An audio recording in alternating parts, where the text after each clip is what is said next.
This video was recorded right after the game, had a few things I had to deal with, but nonetheless, enjoy the show. Now, let's look at the player ratings. So we've seen the team Lioness in action for 5 games. They lost their third place game to South Sudan, and this is a failure because looking at what they did in 2023, they're able to grab bronze by beating the same South Sudan.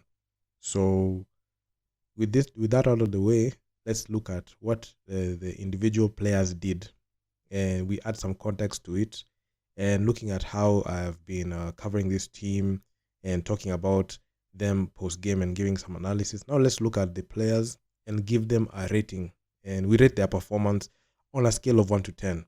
But before we get started, like, share, subscribe to this channel.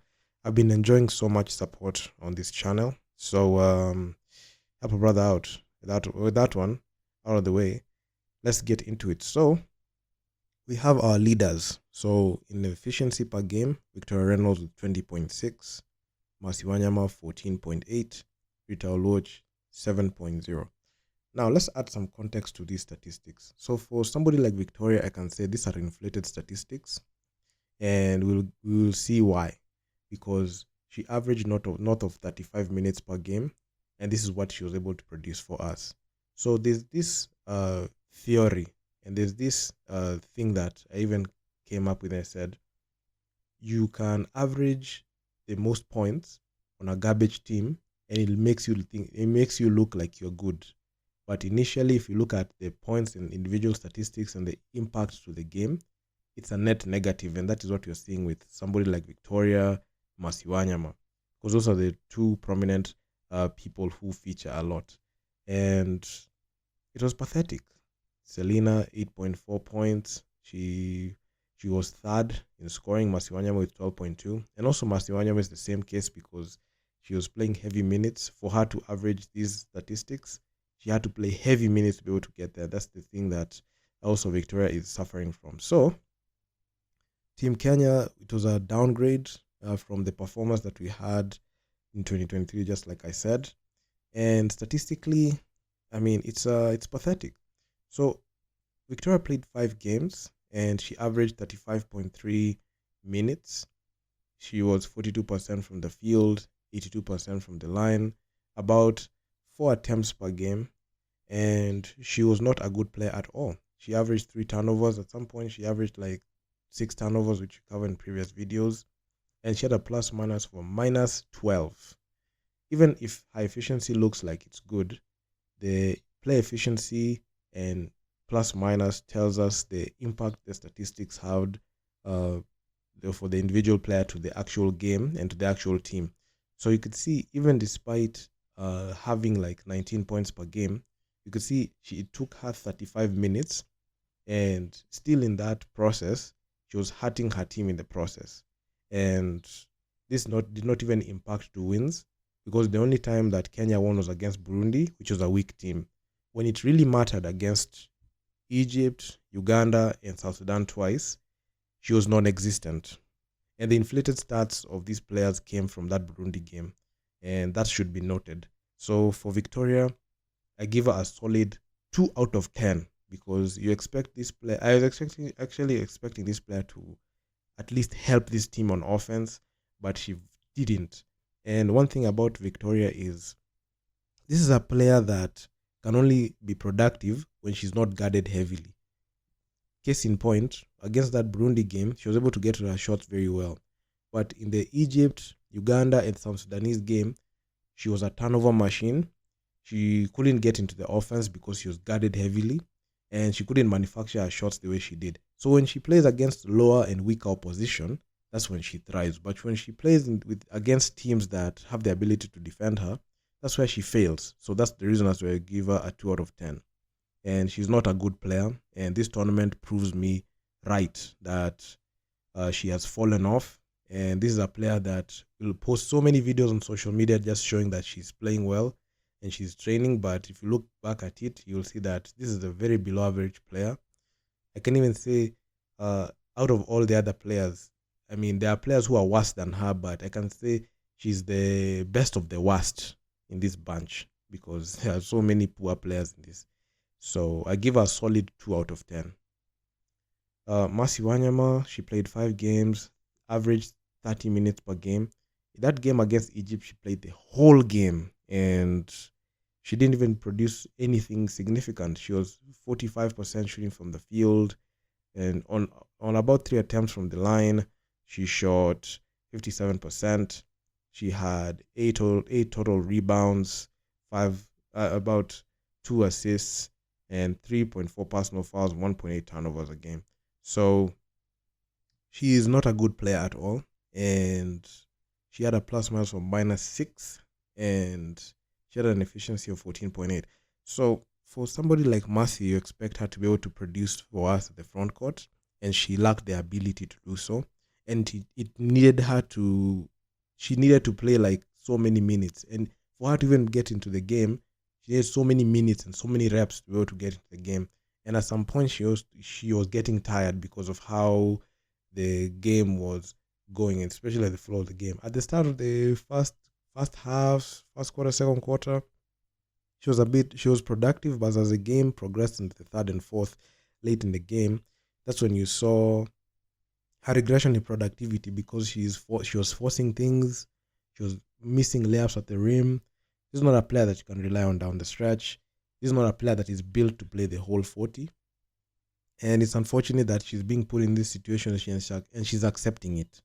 And she's not a good player at all. And this is not a player that I will rely on down the stretch. Same case to Victoria.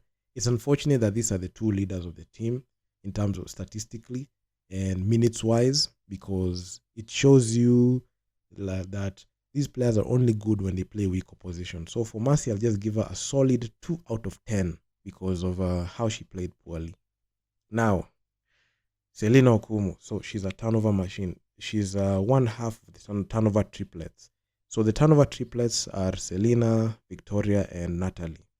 Players who turn over the ball at its historic rates. So Selena, I mean, she played 29 minutes, among the most minutes. And she was 28% shooting from the field, 55% shooting from the line. She had 3 boards, 1.8 assists, 3 personal fouls, averaged 5.2 turnovers, and 1.2 steals. She had a negative plus minus of -6. Almost similar productivity to what Mercy did. The difference was at least Mercy was scoring. But this one, the most low IQ basketball player, I don't even understand why she's still playing basketball. And it was very pathetic. Selena was one of the most useless players who can't shoot, can't defend, can't rebound, can't score, can't manufacture shots for herself or others. It doesn't even know what position she's playing. So Selena was a net negative for the team. And for her to play heavy minutes like this and have these poor statistics, it shows you how the team Lioness management and the people who selected the team got it wrong when they put Selena there. Selena, even at some point, she was put as the captain. And for a captain, you're supposed to be leading by example. When you look at even how she played, she was playing like she was playing like the 12th man on the roster. I mean, absolutely useless. Her performance was the real reason as to why Kenya was failing in some possessions. And her negative plus minus from -26 tells you everything you need to know. And she had averaged 8.4 points. So she gets a solid 0 out of 10 because of how useless she was. Natalie, I mean, the other turnover triplet. The turnover triplets, like I mentioned, Natalie, Selena, and Victoria. So Natalie, she played north of 29 minutes.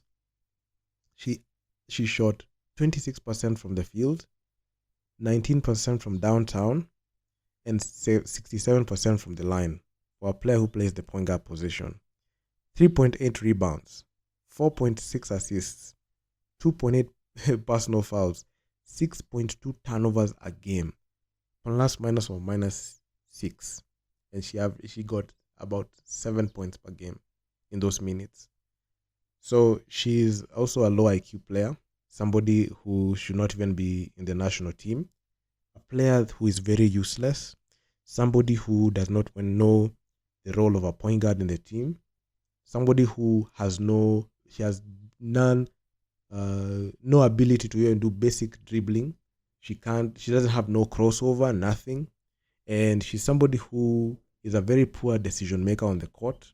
And it just pegs onto the low IQ that I mentioned in every single game. Low basketball IQ. Can't shoot, can't score, can't facilitate, can't defend anything. And I was actually happy when she got out of the game in that South Sudanese matchup for third place, because at least the turnovers did not increase, because Hash is a bona fide turnover machine. This is a woman who has understood how to turn. She has created and invented new ways of turning over the basketball. And that's the reason as to why we fail. And Natalie should not even be on the national team. It's unfortunate that the makers of this team do not understand that Natalie was the most useless player to put on the team. Her experience did not add on to anything when it came to winning games. She was so unimpactful. When it mattered, she was crumbling. She was useless. She did not understand how to facilitate. That's why her assist to turnover ratio is off. She averages more turnovers than assists, and virtually unplayable. And somebody who should just look for another sport. Basketball is not cutting it. I held my tongue with Natalie because she had some choice words to say prior to the tournament. And I really tried to see if she can get a fighting chance and redeem herself in this tournament. But they just proved me right that this is a player who's low IQ, very stupid. She's shit. And most probably, this is the reason as to why she can never play pro in anywhere outside KPA. She can't play continental basketball if it's not for KPA or national team assignments. And she's just useless, and I give her a 0 out of 10. Now, Christina Akinyi. So this is a player who plays netball and we're in basketball. So in 27 minutes of play, and the reason as to why Christina Akinyi is there was to just fill the front court. She was not brought in there because she's a good player. She was brought in there just because, Team Lioness was struggling to fill up the front court position. So they saw Christina Akinyi available.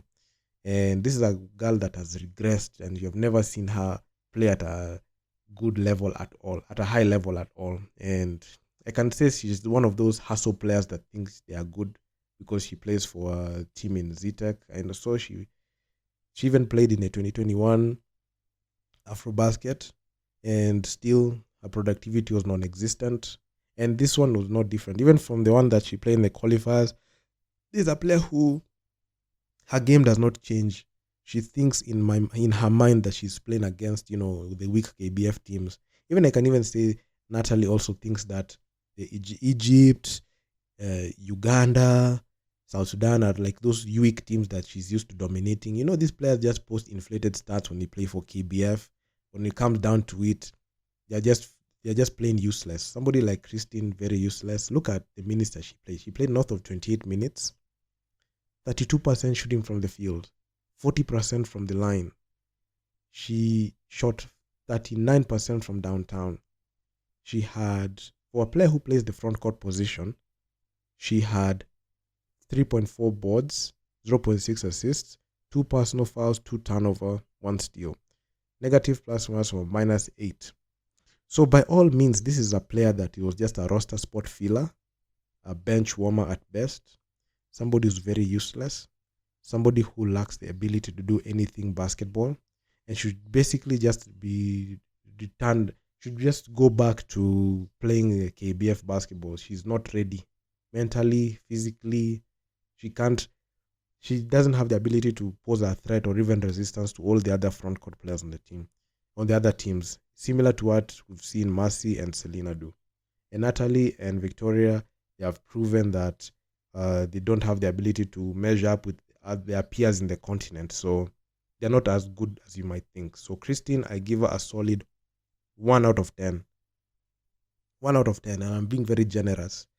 Rita, 5 games played, 17 minutes. She shot 43% from the field, 100% from the line.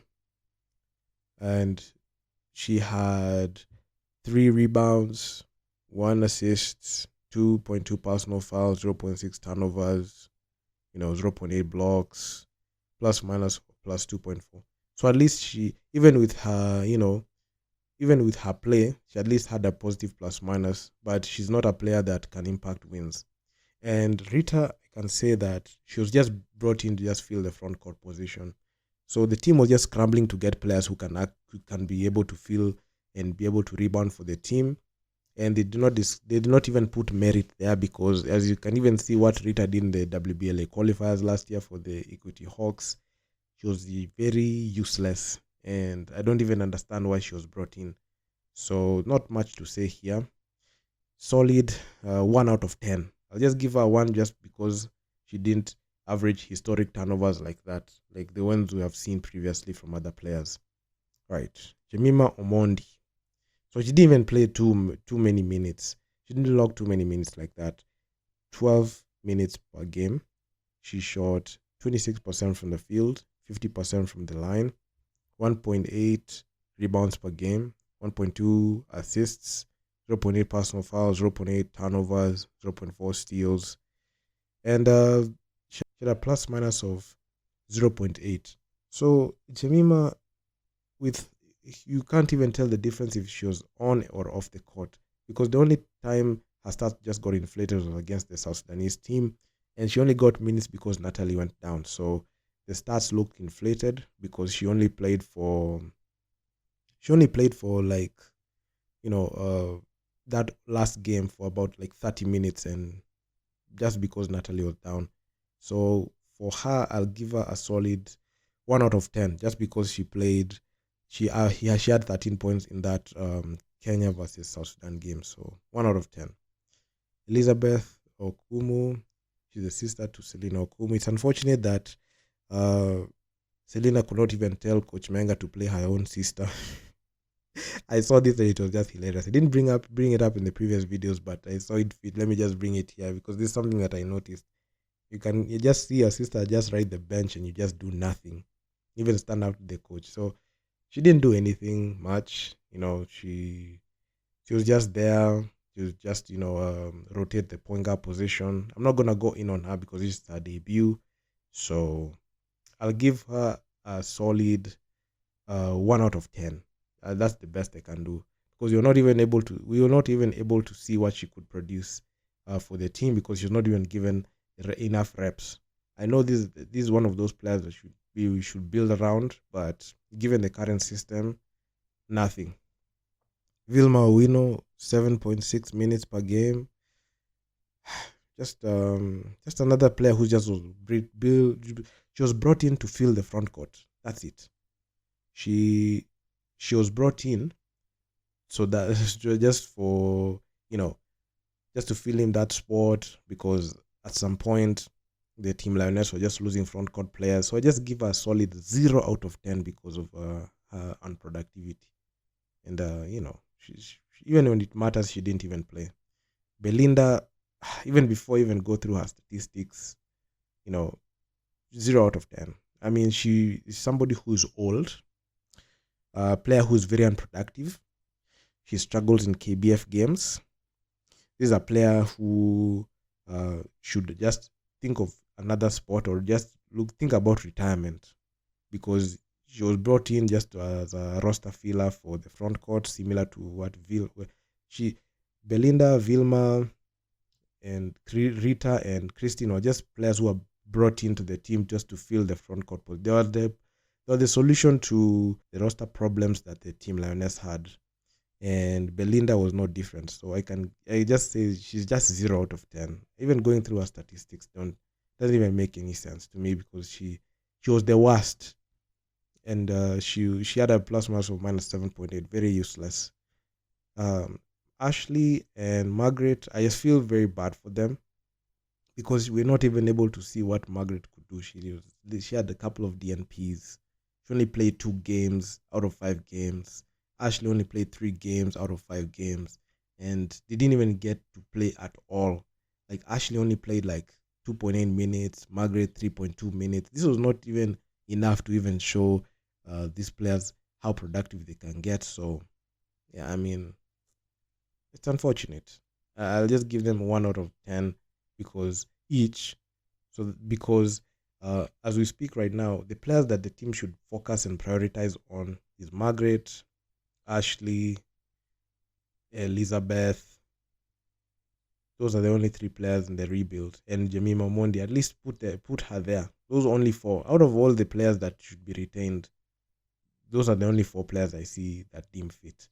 All the others should just get the fuck out of the team because they have shown that they are very useless. And also the coaching staff needs to be fired. Coach George Mayenga, I've said multiple occasions, he's a fraud, a fucking fraud. Somebody who, even in the post-game pressers, if you have noticed, he doesn't even lift his head up because he's embarrassed of his performance. This is somebody who, these people don't care about basketball. They don't care about rankings. They don't care about Team Kenya winning. They have no pride for the country. It's different from playing or even representing a club. For a club, you can fail and it's okay. But for a nation, you have disappointed about 54 million Kenyans who are watching you. And it's sad. It's pathetic. So, this is one of the worst scenarios possible. And I can't say we didn't see it coming because of the poor preparation. Team Lioness had 2 weeks to prepare. It is a fault of their own. They did not meet in the past 2 years. They went ahead and met in short notice. Then they went ahead and said, I think we are ready. They went and got slapped back to reality by Egypt, South Sudan, and Uganda. Actually, Uganda was the surprise of the tournament, and they won it, and they won that ticket to the Afrobasket. I'm going to reference them in a future video covering, doing a roundup. And hopefully this is the last video I do for the Team Lioness in this go around as I focus on the winners, because this week I dedicated the whole week to cover you people, to see what you people can do.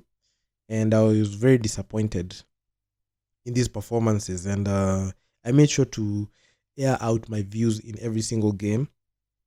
And if you look at the videos that as they were coming out, you can see that a lot of people are engaging with them because a lot of people resonate with what I was saying.